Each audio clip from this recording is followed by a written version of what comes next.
So, good morning, everyone. Thank you for being here. It really means a lot to me, and I hope that you can continue on my channel. I've created a lot of content, and I understand it's a lot, um, and it's a lot all at once type of thing. But I was in a situation where I feel these people were implanting like a whole rootkit into my life, into every avenue of my life, basically, in order to perform an identity theft. And I think it's really sad and I think it's really sick because these people just deflect and they neglect any accountability while showing their own and showing people that they're all well to do and this and that. But nobody after that length of time and nobody with the extremities that I'm bringing about as far as like family goes or my brothers are concerned is going to just deflect and move away from the fact. People that love each other and are true in that love for their partners, they're willing to fight for it, not fight it away. And the reason that these people had to play it both ways is because in order to have everyone around them not see that they had been working in this way, it's to show that they are so loving and they're so supportive and all of that while you go under. And it's because of this whole rootkit that I'm making it out to be. It's a proxy war, it's gang stalking, organized crime, and controlling your relationships, controlling your love life. So, with that being said, I feel very perturbed in the fashion that people can consider this stuff mental health, and that's all it is. It's just like, oh, it's all just in his head. I don't. No, it's not the case, and it's not the case at all. These people implanted a way to hack and hijack not only my data, but my life.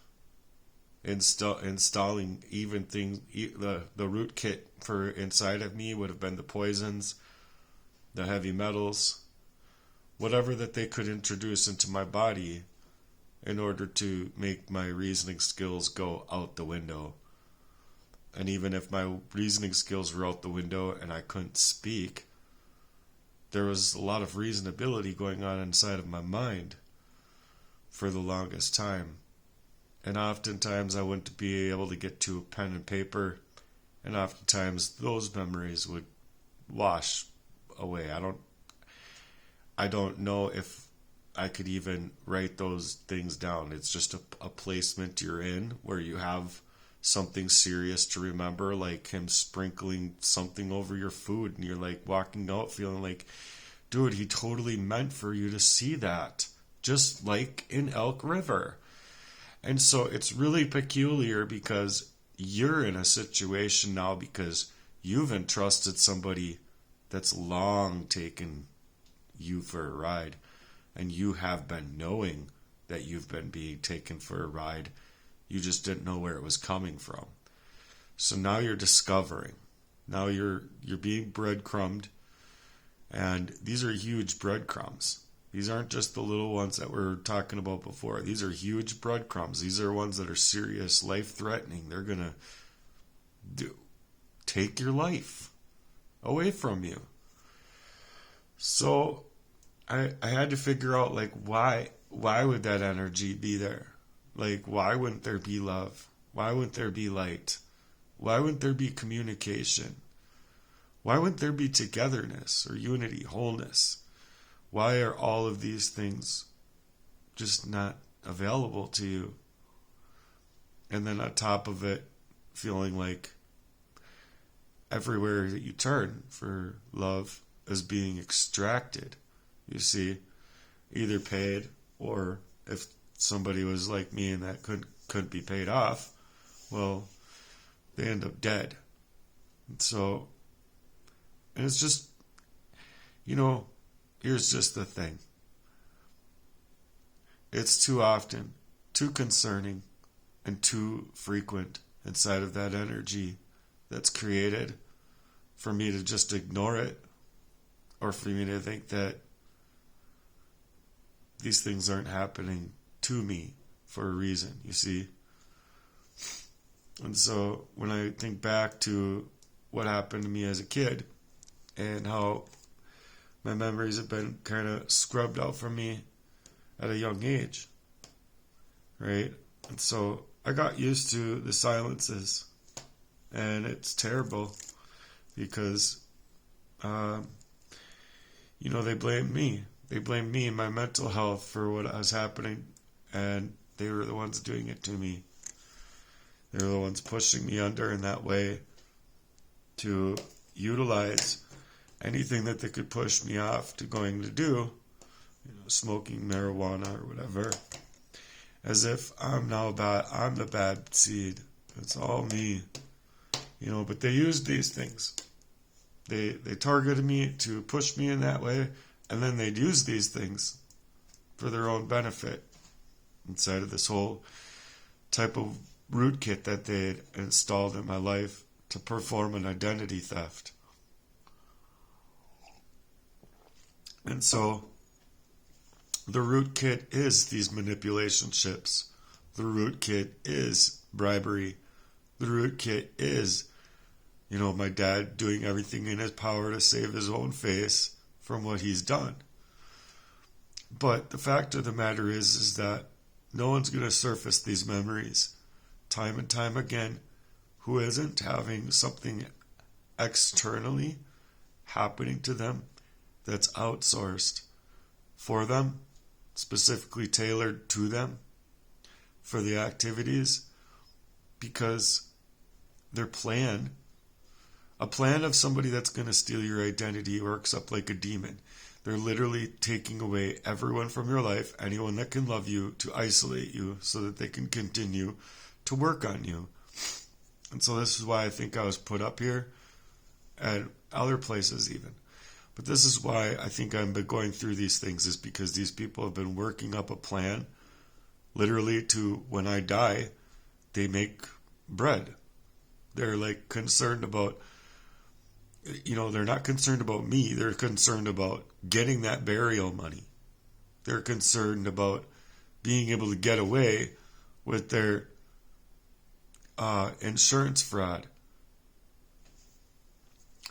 And then on top of it, they both work in mortgage, and then on top of it, my friend was poisoning me, and he's a hacker.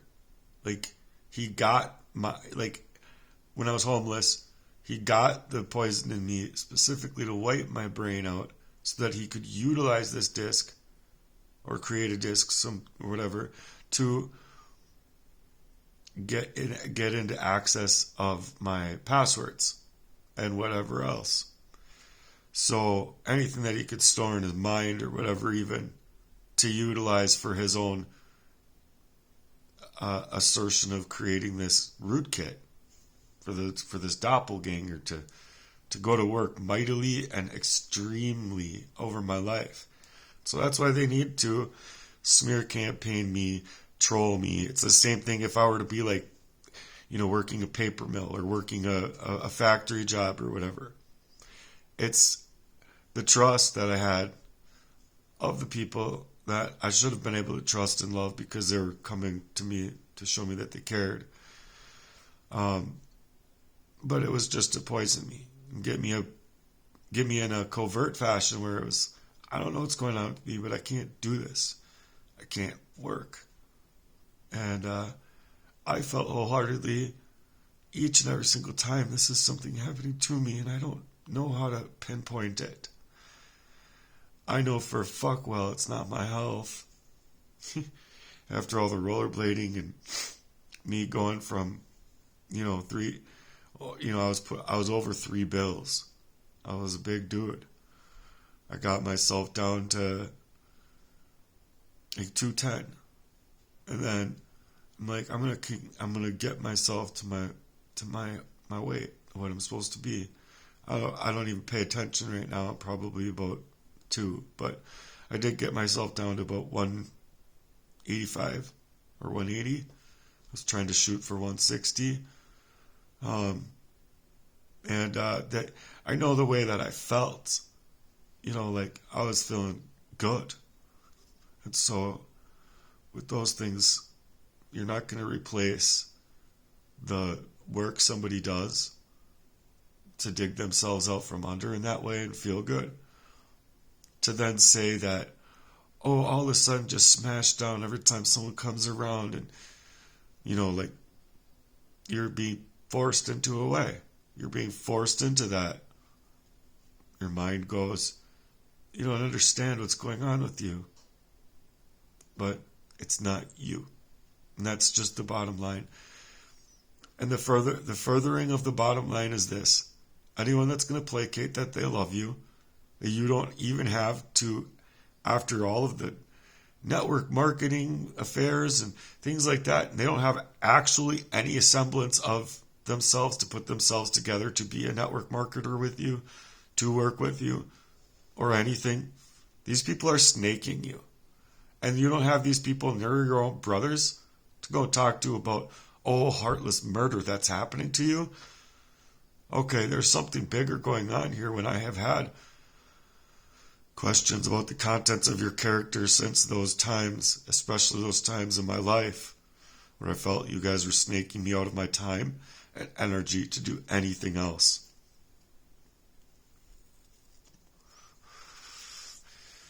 So I just don't think it's right or fair that these people get away with what they get away with while I get murdered. And even though I didn't die, I've been fucking struggling ever since. And then there is no then there's no help out here. There's actually no real charity that you can get a hold of. And if you try, you're talking to artificial intelligence. You just can't break through. So I guess I'm trying to break through. I'm trying to figure it out. But as far as that's concerned, I don't know. It's painful, and it's like a long drawn out process throughout my life that these people took, and they know they took. So I'm not going to sit here and be silent about it.